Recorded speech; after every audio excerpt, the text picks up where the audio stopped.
मुंढवा जमीन गैरव्यवहार प्रकरणात अमेडिया कंपनीवरचा दंड कायम ठेवण्यात आलाय। कंपनीचं अपील फेटाळलं गेलंय। 21 कोटींची स्टॅम्प ड्युटी आणि दंड भरावा लागणार आहे। नोंदणी महानिरीक्षकांनी जिल्हा सहनिबंधकांचा निर्णय जैसे थे ठेवलाय। पार्थ पवारांच्या कंपनीने मुंढव्यामध्ये शासकीय जमिनीची खरेदी केली होती।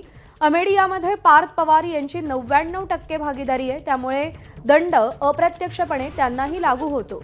कंपनीला महसूल मंत्र्यांकडे अपील करण्यास 2 महिन्यांची मुभा देण्यात आली आहे।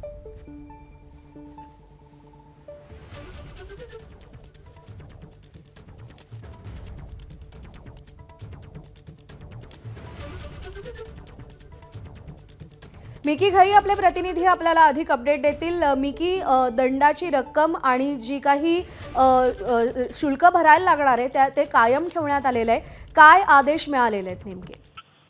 अगदी जर आपण बघितलं तर मुंढवा जमीन गैरव्यवहार प्रकरणामध्ये अमेडिया कंपनीनं जे नोंदणी महानिरीक्षक आहेत रवींद्र बिनवडे यांच्याकडे अपील केलेली होती, मात्र त्यांनी देखील जो आदेश आहे तो तसाच दिलेला आहे आणि तब्बल 21 कोटी रुपयांचा जो स्टॅम्प ड्युटी आहे ती आता अमेडिया कंपनीला त्या ठिकाणी भरावी लागणार आहे।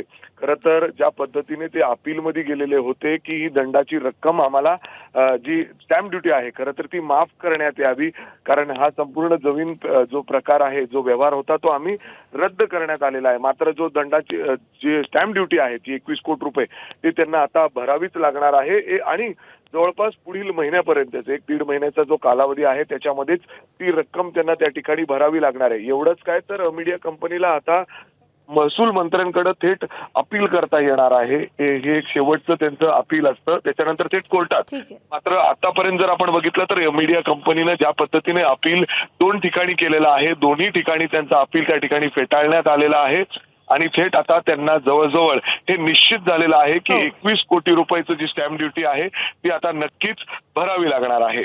मिकी, धन्यवाद दिलेल्या माहितीसाठी। एबीपी माझा, उघडा डोळे बघा नीट।